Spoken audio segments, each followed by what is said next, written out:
बोले गंगा मैया की जय। बोले सत्य सनातन धर्म की जय।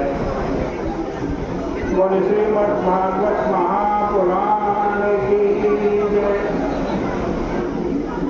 पतित पावनी कलिमल हारिणी मंगलकारिणी मोक्षदायिनी माँ गंगा मैया का ये पवित्रतम तीर्थ हर की पैड़ी ब्रह्मकुंड है। श्रीमद् भागवत महापुराण की चर्चा निरंतर श्रवण करते आ रहे हैं। श्रीमद् भागवत महापुराण के 11 स्कंद का 27वां अध्याय आज प्रारंभ कर रहे हैं। उद्धव जी ने भगवान से कहा कि महाराज आपकी पूजा के बिना तो काम नहीं बनेगा। हमारे ये जो हाथ पैर हैं ये आपकी पूजा में नहीं लगेंगे तो और किसी काम में लग जाएंगे। आँख जीभ ये भी आपकी पूजा में नहीं लगेगी तो और किसी काम में लग जाएगी। इसलिए आप इनको कुछ ऐसी फंसावट दे दें कि ये आप में लग जाए। क्रिया योगम समाचक्ष्वा। बड़े बड़े नारद आदि महात्मा जो आपकी आराधना का वर्णन करते हैं वह आपके मुंह से निकला हुआ है। वो आराधना आपके मुख से निकली वह सब वर्णों सब आश्रमों के लिए उत्तम से उत्तम है। स्त्री शूद्राणाम जमानद।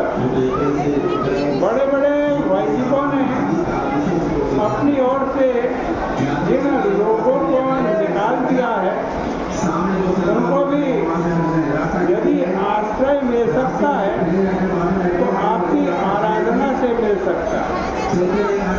उनके लिए कल्याणकारी भी यही है।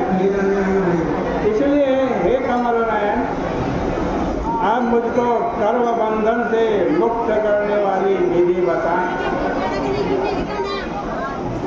भगवान ने कहा कि उद्धव जी इसका विस्तार तो बहुत है लेकिन मैं थोड़े में ही बता रहा हूँ। मेरी पूजा की 3 विधियां हैं। वैदिक, तांत्रिक और मिश्रित। इनमें से जिसमें रुचि हो उनके अनुसार पूजा करनी चाहिए। पहली बात यह है कि यज्ञोपवीत आदि संस्कार से संपन्न होकर मेरी आराधना करनी चाहिए। फिर मूर्ति में, वेदी में, आग में, सूर्य में, जल में, हृदय में अथवा ब्राह्मण में मेरी पूजा करनी चाहिए। पूजा करने की पद्धति अपने गुरु से प्राप्त करनी चाहिए और फिर उसी के अनुसार स्नान, संध्या, वंदन आदि करके मेरी पूजा करनी चाहिए।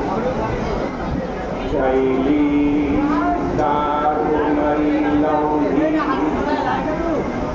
लिप्या लिप्या जसे कति मनोमयी मणिमयी प्रतिमाष्टविधा स्मृता। भगवान कहते हैं कि मेरी प्रतिमाएं 8 प्रकार की होती और उनमें प्राण प्रतिष्ठा भी चल अचल 2 प्रकार से होती है। कहीं आवाहन विसर्जन करना पड़ता है, कहीं नहीं करना पड़ता।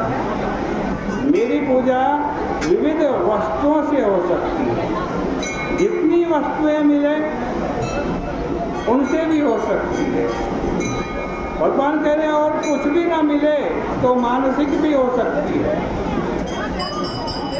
यथा लब्धैर हृदय भावेन चैवहि। भगवान कह रहे हैं मेरी पूजा के लिए एक तुलसी का दल भी बहुत।